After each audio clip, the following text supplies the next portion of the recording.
Jojo Nones at Richard Cruz dumalo sa hearing sa Senado tungkol doon sa kaso nila na kinahaharap ngayon na pangmomolestya sa baguhang aktor ng Sparkle na si Sandro Mulak. At ayon nga sa dalawa, wala daw umano silang ginawang panghahalay o pang-aabuso sa batang aktor. Pero bago ang lahat, don't forget to like and share para maraming makapanood sa video to. So ayun na nga, tinangka umano ng dalawang independent contractor ng GMA Network Incorporation na arigluhin ang aktor na sina Nino Mulak upang hindi na ito maghain ng reklamo sa ginawa ng dalawa sa anak nitong si Sandro noong gabi ng GMA Gala Night sa isang hotel sa Pasay City noong Hulyo 21.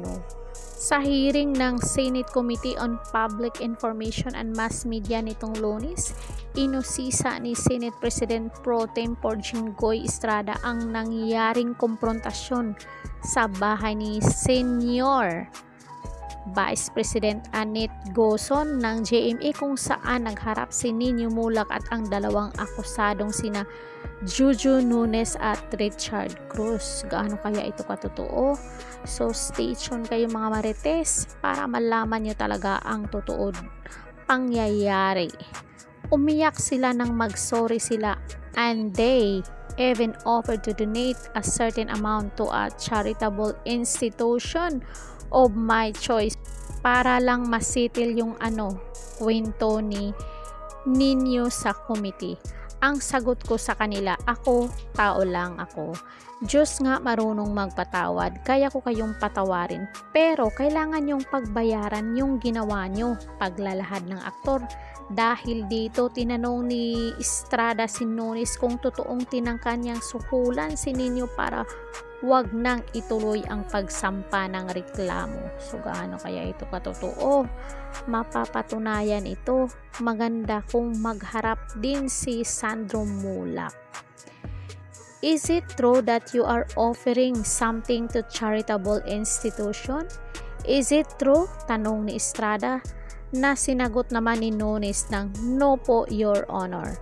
That would be very insulting. Naintriga naman ang senador kung bakit nagsorry ang dalawa kay Nino kung pinanindigan nilang hindi nila pinagsamantalahan si Sandro Mulak. Oo nga naman, ba't kayong magsusorry kung wala naman kayong ginawa? Kaya nagtaka siguro itong si Jinggoy. Kung wala kayong ginawang masama, bakit kayo magsusorry? Tanong ni Jinggoy. Nabisto rin ng senador na binura umano ni Nones ang palitan ng text message nila ni Sandro upang mapalabas na hindi nila ito inimbita, kundi kusang nagpunta sa kanilang kwarto sa Belmont Hotel katabi ng Marriott Hotel kung saan ginanap ang GMA Gala Night. Hala, naawa pa naman ako dito sa dalawang to, pero mukhang guilty. So kailangan nilang ma-prove na wala talaga silang ginawa or else makulong talaga ito. Kawawa naman din. Dinilit mo lahat ng text messages ni Estrada. Pag pina-recover namin iyan sa Globe, sa Smart yan, ipakukulong kita rito. Kawa naman to, isang iglap na pangyayari, isira lahat ang kunwari isa kang professional, isang pagkakamali mo, nawala na lahat. Inusisa rin ni Jinggoy Estrada si Nones kung nilagyan nila ng substance na nakatago sa binalot na 500 ang wine ni Sandro pero itinanggi ito ng huli. Nauna rito binasa ng dalawa ang kanilang statement upang itanggi ang lahat ng akusasyon ni Sandro. Sabi pa ni Nones, ito nakakaawa talaga yung kasi ramdam mo yung sakit na parang guilty itong dalawa. Bakla kami, oo, pero hindi kami mga abuser. Bakla kami, oo, pero hindi kami gumagawa ng masama sa kapwa. Bakla kami, oo, at may takot kami sa Diyos. Saad pa ni Nones. So, kailangan talagang patunayan nila kung totoo ba talagang wala talaga silang ginawa dito sa kay Sandro para mapawalang sala ang dalawa. Samantalang kumbinsido naman sina Jinggoy Estrada at Ramon Bong Revilla na may basihan ang reklamo. Inabuso ng dalawa si Sandro. Oo, kasi bakit niya i-erase yung text? Doon pa lang makikita mo na guilty.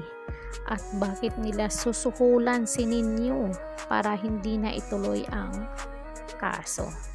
So kayo mga kamarites, anong masasabi niyo dito? Sulat dyan sa baba. Don't forget to like, share, and subscribe Caridad Official TV. Hanggang sa muli, and thank you so much.